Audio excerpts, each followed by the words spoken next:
Again, it's David Thomas, Archivist at the Cornwall Record Office at Truro. Welcome again to another session of David's dazzling documents. Here in the Record Office, although we're not taking in too many records at the moment, we did recently make an exception with the one that we have on the table today. We're always looking in the Record Office to broaden out our collections and to get new material which is illustrative of Cornwall's part locally and perhaps in a wider context. And one afternoon quite recently we received a phone call from a local gentleman who had something quite special for us, and it's here on the table with us today in front of me. And let's have a look and see what we've got. And this is actually the minute and record book for the Falmouth and District Committee for the Care of Child Refugees from Germany, and it was an organisation set up in 1939.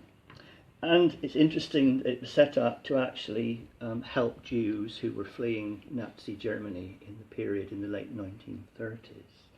And it's interesting to see who was actually on that committee. We have a number of organisations, but it's the third item on the actual list is the Society of Friends, who were also the Quakers, and the Stevenses and the Foxes, but particularly the Stevenses, were actively at work in Austria and Vienna in 1938, the year before this book commences, helping Jews who were, of course, in conflict with the Nazis.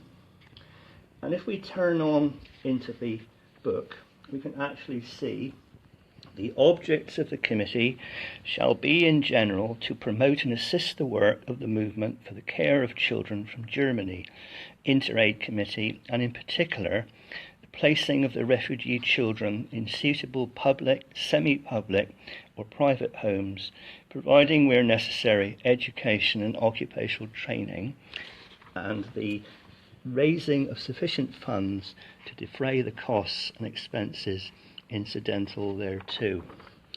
And about 8 refugees were actually rescued and brought to Falmouth for safekeeping.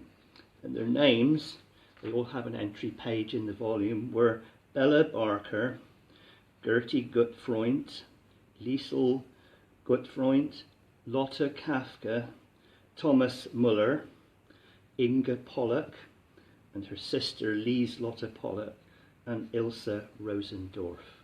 And they were all, they were actually unorthodox Jews who were fleeing the Nazis. And on this particular page, we've got Inga's entry, and it's quite fascinating to get the information.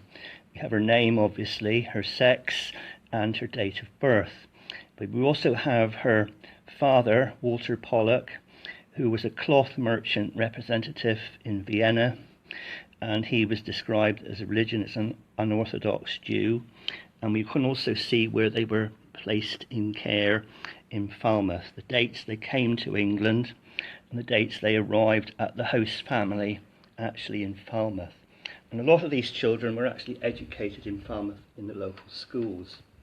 With Inga, however, she was a little more special because on the 60th anniversary of what was known as the Kinder Transport, we have this news cutting from the local packet newspaper about the book that she actually wrote about her experiences, and it was called My Darling Diary.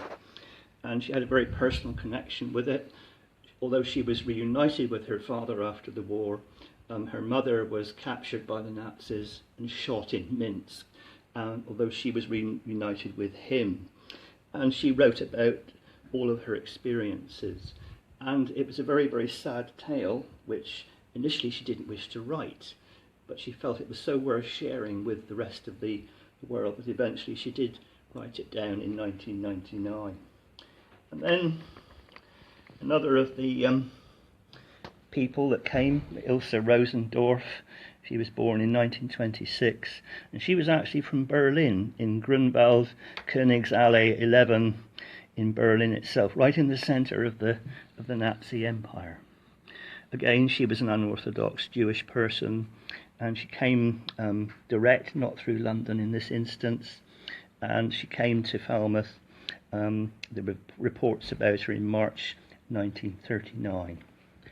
These 8 children were some of the lucky ones who escaped the terrible problems of the Nazis and what they did to the Jews in the 1930s and the 1940s. It's a fascinating insight into how Cornish people banded together to help refugees from Germany. Probably in the late 30s, they had no idea of the terrible Holocaust that was to come as the 1940s went on. But it's a fascinating insight into how local Cornish people helped in the terrible events of world history.